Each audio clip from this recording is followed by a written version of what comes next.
Each Sweej Ambience component, whether assigned to a Sweej Ambience sound or a Sweej Ambience volume, can be designated as being a particular area type. And each area type can have associated variables or sound assets that we can access within MetaSounds. This means that the areas you define via the Sweej Ambience system can have extensive functionality above and beyond the dynamic crossfading of sound loops, reverbs, and scatter spots that we've looked at so far. The basis of the AreaType system is the Ambience AreaType Enum.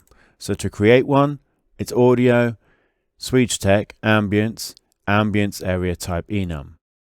An enum, or enumeration, is simply a data type that defines a list of named constants, in this case a list of the different areas that you want in your level. For each area type that you want, you need to add a numerator and give it a name and a description.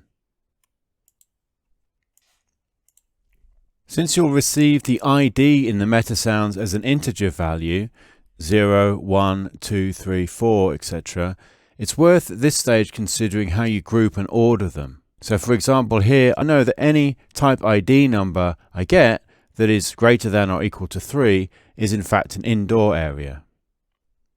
Having defined the area types in the Ambience AreaType Enum, you then need to add it to your project settings. So SweejTech, Ambience, AreaType Enum. Having defined the area types in the enum and added it to project settings, you can now define each of the ambient sounds as being of a particular area type. So for example, this large house, we click area type and then we pick interior large. And you can see I've already done this for the Sweej Ambience sounds and Sweej Ambience volumes in this level. If we play the game and then use the debug command show area type debug, then we can see the area types and their mix levels change as we move between them.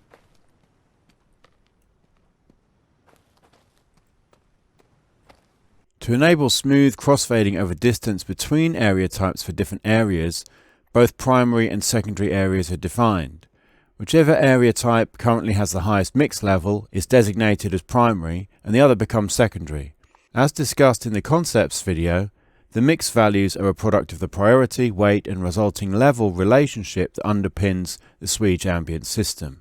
The key to utilizing these area types to extend the core functionality of the system lies in accessing this information within MetaSounds, so that we can use these values to adapt our audio depending on what area type we're in and the current mix of that area type. So let's pretend it's now night time on the island, and so we'll add the sound of some crickets. And we'll open up that MetaSound to see how it's working. So here you can see I've got the listener area type interface and I'm getting the primary ID, which is giving us an integer that relates to our enum. Now you'll remember that I set this up such that any ID greater than 2 is an interior area. So here I'm saying by default set the filter value to 20,000, so effectively there's no filter being applied. But when the area type primary ID goes above a value of 2, using this trigger compare, we now set it to a value of 1,000. So that the crickets get filtered when we enter an interior area. And there's a little bit of interpolation to smooth the change.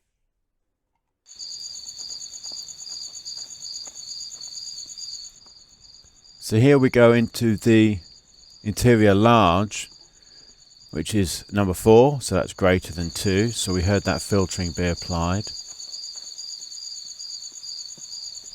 Again, interior large, and now we're in the interior small. Although it's a primary area ID value of 3, that's still larger than 2, and so we're still applying that filtering to the crickets. So now rather than just adjusting the volume of a sound using the Sweej Ambience volumes, we've got control over potentially any aspect of the sound that we want.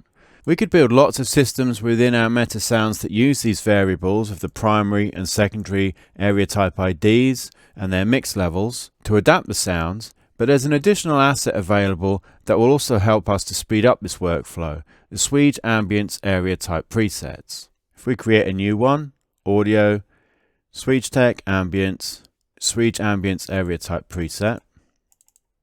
we can see that it already has columns that are pre-populated from the Enum that we added to the project settings. Now for each area type, we can assign different properties by adding a name, defining the property type and adding it,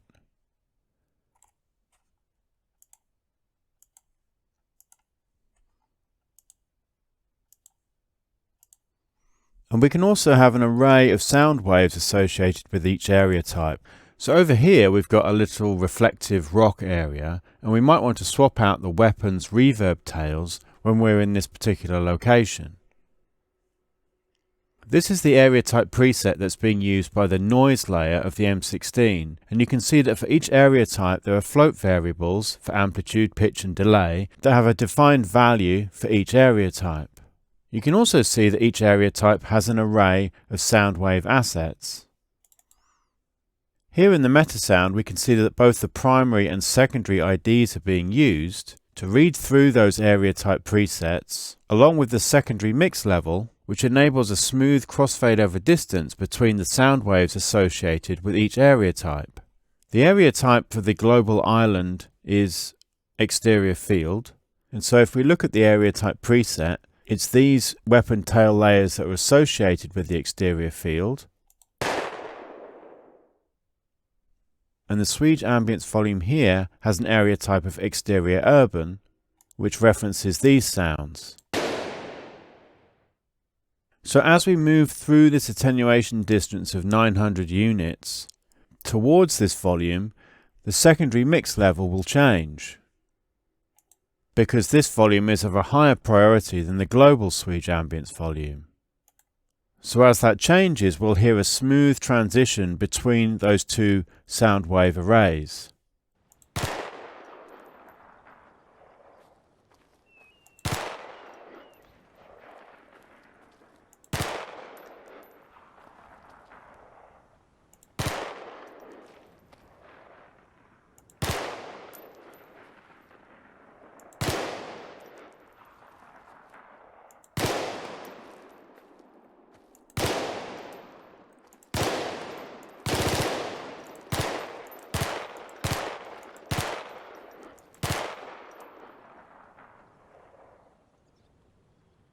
At the moment there's an equal power crossfade between them, but you could obviously adapt this to any kind of curve that you want. So that's a quick introduction to area types. By defining area types for our levels using the AreaType Enum and then associating these with our Sweej Ambience sounds or Sweej Ambience volumes, we can then pick up the primary and secondary area types and their mix within our MetaSounds via the listener AreaType interface. We can then use these values to control our sounds, or we can use them to read through area type presets which hold a range of values or sound waves designated for each area type, and then use these within our MetaSounds to blend between different layers.